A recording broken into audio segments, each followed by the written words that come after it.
Bismillahirrahmanirrahim. Alhamdulillahi wahdah. Wassalatu wassalamu ala man fihi uswatun hasanah. Sayyidina wa maulana Muhammadin sahibi syafa'ah. Wa ala alihi wa ashabihi wa tabi'in. Wa man tabi'a rushdah. Amma ba'du. Sadat al-habaib, al-fudala wal-ulama, al-aizza, para habib, para kiai, para alim, wa bimuqaddamihim fadilatil mukarram Kiai Haji Yaqut Khalil Qaumas, Menteri Agama Republik Indonesia. Karena tugas utama hidup manusia itu adalah untuk berbuat baik, maka seluruh aktivitas hidup kita harus kita niatkan yang baik, ucapan kita harus baik. Ayo semuanya ikut nyaut baik gitu, nggih? Diulang. Tugas utama hidup itu untuk berbuat, menjadi orang, maka seluruh aktivitas hidup kita harus kita niatkan yang pikiran kita harus, ucapan kita harus, hati kita harus, perilaku kita harus, dan semua harus kita kerjakan dengan cara yang dengan semangat melakukan perbaikan menuju kebaikan agar kita bisa menjadi pribadi-pribadi yang terbaik. Kalian para santri harus bisa menjadi generasi yang pelopor, bukan pengekor, yang pengais, bukan pengemis, yang perintis, bukan pewaris, yang penggerak, bukan penggertak, yang punya karakter, bukan yang karaten, yang luar biasa, bukan yang biasa di luar, yang terpelajar, bukan yang kurang ajar, yang beradab, bukan yang biadab, yang qari, bukan yang korak, yang ahli zikir, bukan yang suka kentir, yang ahli Al-Quran, bukan yang tukang pacaran.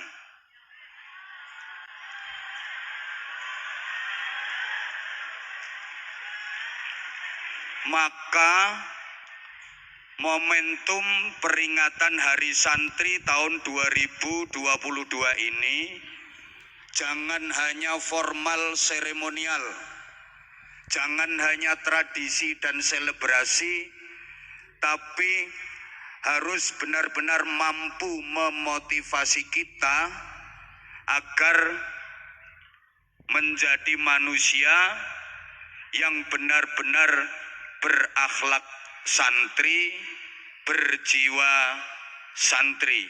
Allahumma sholli ala Muhammad. Adik-adik, maaf yang di atas panggung, saya sekarang sasarannya ke sebelah sini saja.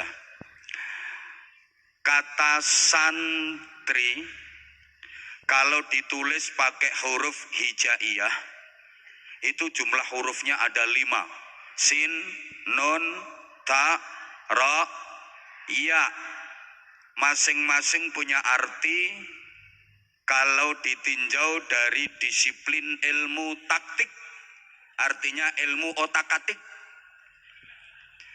5 ini nanti selaras dengan dasar negara kita, ideologi bangsa Indonesia, Pancasila, yang silanya ada berapa?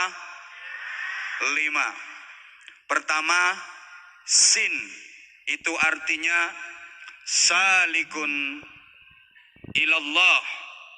Santri ini selaras dengan sila pertama Pancasila, ketuhanan yang Maha Esa. Kalau dihubungkan ke ayat Qur'annya, qul huwallahu ahad. Yang kedua, nun, artinya naibun anil ulama.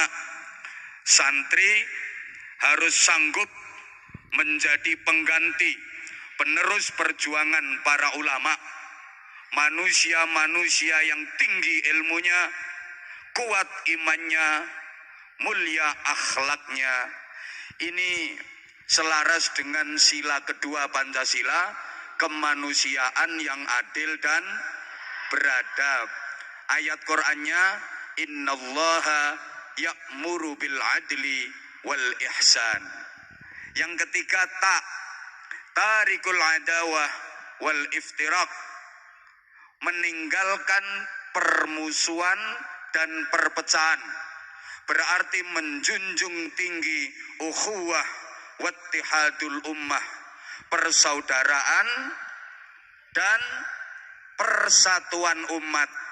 Ini senada dengan sila ketiga Pancasila, persatuan, semangat dong, persatuan Indonesia. Ayat Qur'annya, wa'tasimu bihablillahi jami'an wa la tafarraqu. Yang keempat, raghibun fil khairat wal hikam, cinta berbagai macam kebaikan dan kebijaksanaan. Kebaikan dan kebijaksanaan bisa didapat melalui musyawarah. Ini cocok dengan sila keempat, kerakyatan yang dipimpin oleh hikmat kebijaksanaan dalam permusyawaratan perwakilan. Ayat Qur'annya, wasyawirhum fil amr wa amruhum syura bainahum.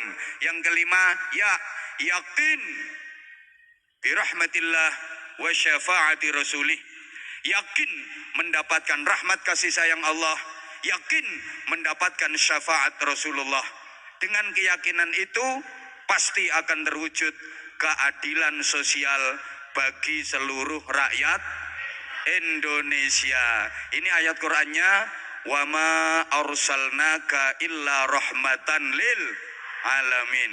Kemudian adik-adik santri, kata santri kalau ditulis pakai huruf abjad A B C D E, S A N T R dan I.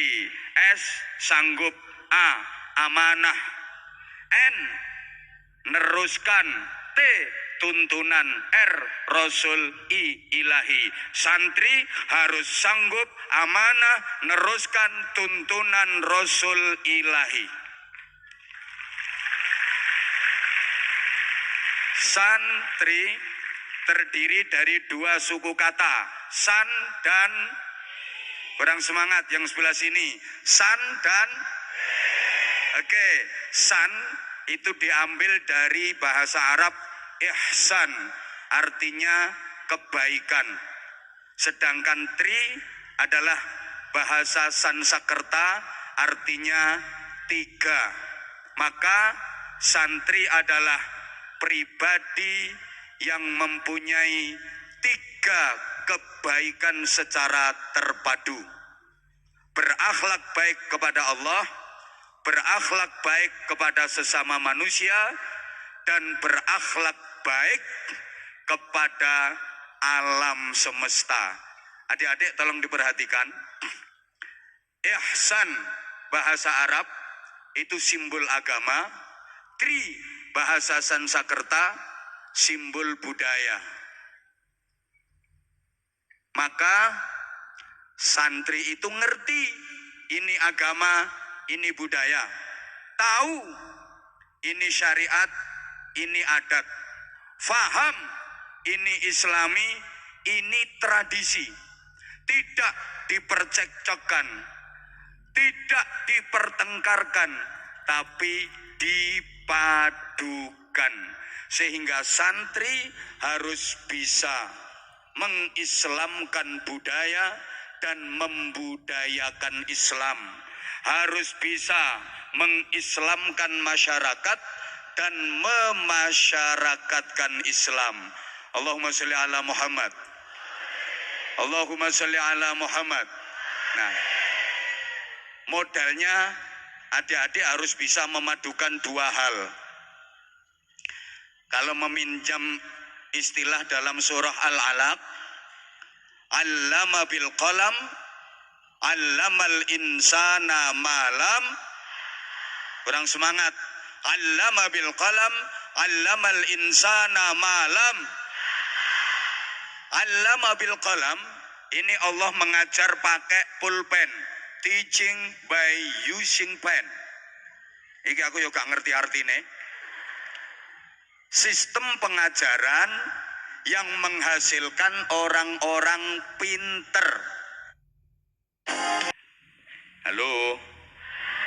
Ini allama bil qalam, menghasilkan orang-orang pinter. Kemudian allamal insana malam ya'lam, ini sistem pengajaran yang tidak rasional dan tidak bisa dinalar. Melahirkan orang-orang benar. Dua metode ini nggak boleh dipisah. Makanya kalau dalam tata bahasa Arab tidak memakai huruf atof, nggak pakai wawu, nggak pakai summa.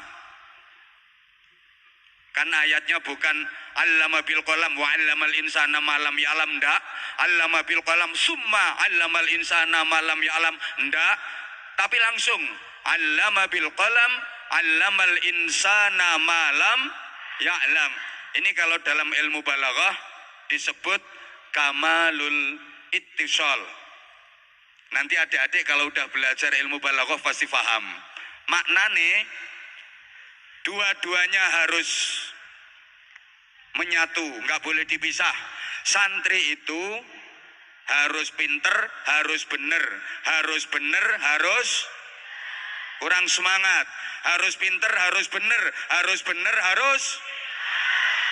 Karena pinter kalau nggak bener, keblinger dan berpotensi ngerusak.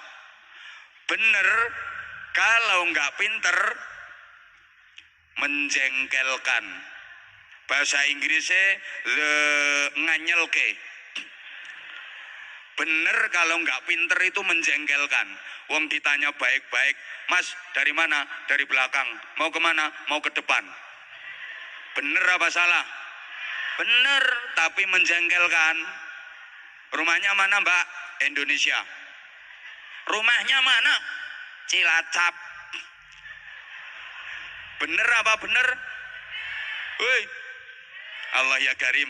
Gini ya, bener kalau nggak pinter itu menjengkelkan. Ada orang laki-laki kehilangan motor, kehilangan sepeda motor. Dia nggak mau lapor polisi, dia malah seneng. Alhamdulillah motor hilang malah seneng. Temennya heran, kamu itu motor hilang nggak mau lapor polisi, nggak sedih kok malah seneng. Jawabnya gini, ya alhamdulillah, biasanya sering saya naikin nggak hilang, ini hilangnya kok pas nggak saya naikin. Coba hilangnya pas saya naikin, saya ikut hilang. Ini bener tapi nganyel ke. Allahumma sholli ala Muhammad. Nah, maaf, pinter kalau nggak bener keblinger. Ada santri pinter, ngajinya pinter, sekolahnya pinter, ujiannya pinter. Ujian nahwu sorob nilainya 9. Ujian tafsir hadis nilainya 9. Balaghah mantek nilainya 9. Usul fikih mustalah hadis nilainya 9. Tauhid fikih nilainya 9. Tapi sholat subuhnya juga jam. Ada enggak? Ada. Ini anaknya pakai jilbab warna putih. Maka pinter saja enggak cukup adik-adik. Tolong diperhatikan. Maaf, tolong diperhatikan. Tidak semua orang pinter itu benar. Tidak semua orang yang teriak-teriak. Kalau pengen tinggi derajatnya dunia akhirat, istiqomahlah, rutinlah sholat malam. Orang yang teriak gitu, belum tentu dia sendiri kalau malam rutin sholat malam. Halo? Orang yang mengajak sedekah, belum tentu dia sendiri rajin sedekah. Maaf, orang yang teriak anti korupsi, belum tentu dia sendiri tidak korupsi.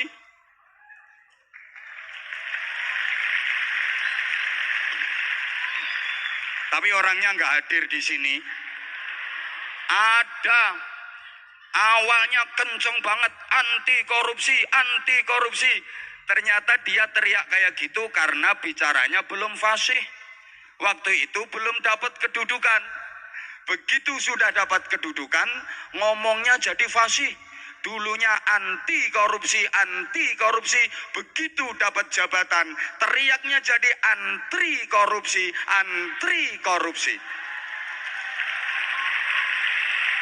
Itu kalau pinter tapi enggak bener, punya potensi ngerusak. Pinter tapi enggak bener. Maaf, yang merusak Indonesia bukan orang bodoh, tapi orang pinter yang enggak bener. Halo, saya berani bersumpah di hadapan santri yang hadir di sini, bahkan ini disaksikan santri seluruh Indonesia, di hadapan pejabat, para kiai dan tokoh-tokoh yang ada di sini, saya berani bersumpah demi Allah, yang merusak hutan di negeri ini bukan orang hutan.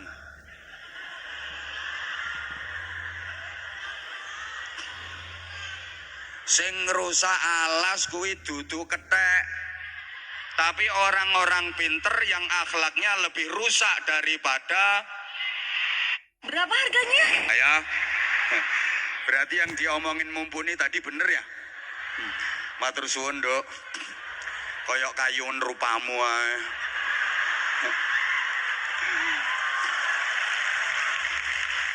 Subhanallah.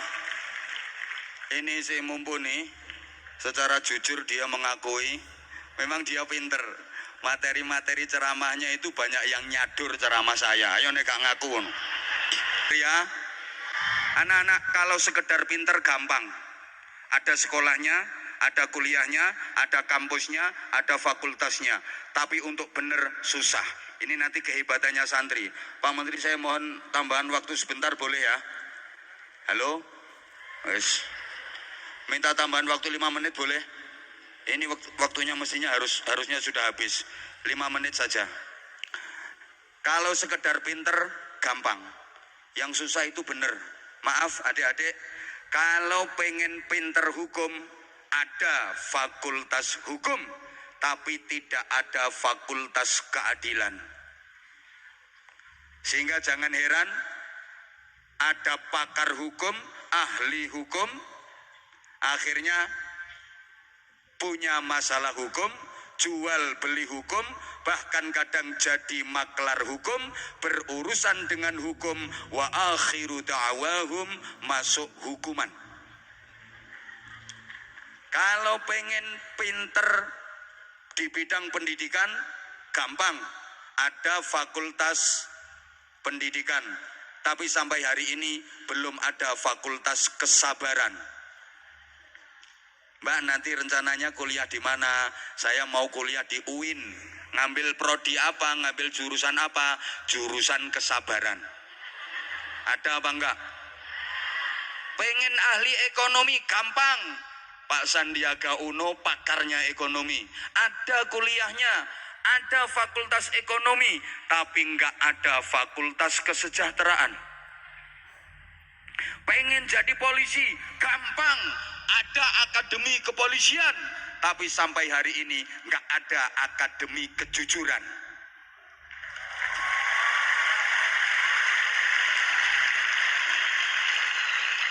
Kalau pengen jadi ahli dakwah, pengen pinter dakwah, gampang.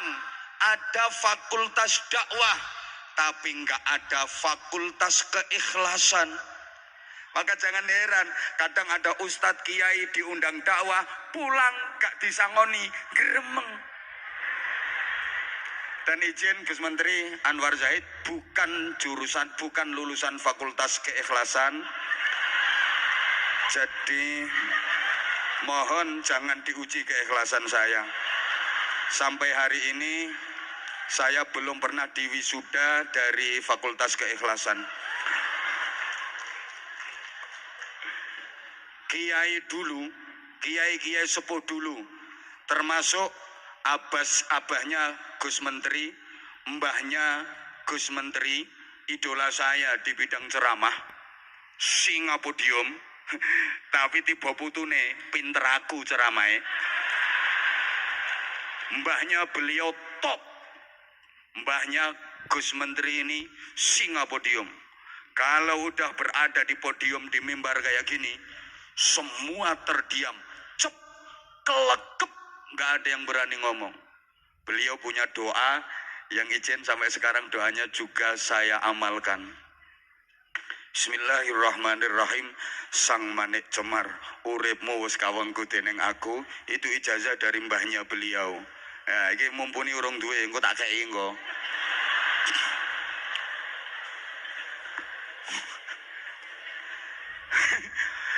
Kiai-kiai sepuh dulu, termasuk mbahnya Gus Menteri, nggak ada yang punya gelar akademis. Apalagi titel sampai renteng-renteng lebih panjang daripada namanya. Sekarang kan banyak gelar akademis yang lebih panjang daripada namanya. Di depan ada Prof, DR, DRS, IR. Namanya cuma Dugel. Belakangnya MSI, MHI, MPDI, MM, MH, terakhir BH. Tapi nilai kemanfaatan dan keberkahannya, mohon maaf, kiai sepuh dulu nggak ada yang punya gelar akademis, tapi sukses mengantar santri-santrinya menjadi tokoh-tokoh besar, menjadi orang-orang hebat.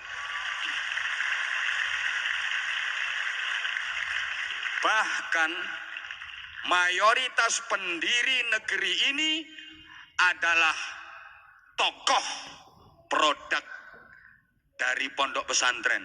Mayoritas pejuang kemerdekaan yang merebut dan mempertahankan kemerdekaan adalah produk dari kiai-kiai yang sama sekali nggak punya gelar akademis. Mbah Khalil Bangkalan, Mbah Yai Soleh Darat Semarang, bukan sarjana, tapi mempunyai santri yang namanya Muhammad Hashim Asy'ari, Hadratus Syekh, yang kemudian beliau mendirikan Jam'iyah Nahdlatul Ulama, organisasi terbesar di Indonesia, bahkan di dunia.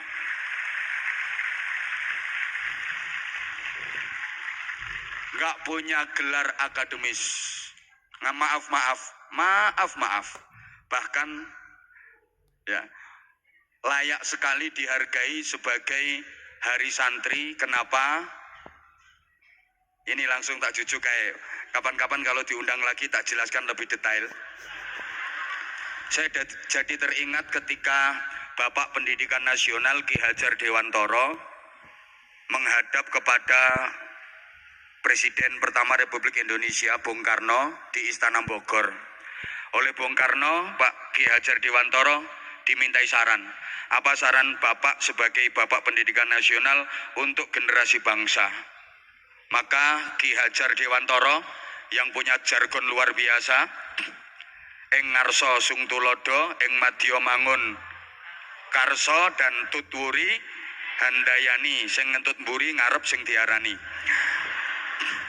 Beliau menyarankan, beliau usulnya gini, tolong Paduka Presiden, halo, ini usul Ki Hajar Dewantoro kepada Bung Karno, tolong utamakan madrasah, prioritaskan madrasah, dan pondok-pondok pesantren jangan dinomorduakan, jangan dianaktirikan, apalagi sampai ditinggalkan. Kenapa? Karena berdirinya negara ini, cikal bakal perjuangannya adalah dari para kiai, para santri, alumni pondok-pondok pesantren. Pondok pesantren melahirkan kemerdekaan, kemerdekaan melahirkan sekolah, melahirkan kuliah, melahirkan fakultas, melahirkan perguruan tinggi. Dengan demikian, sekolahan perguruan tinggi adalah cucunya pondok pesantren.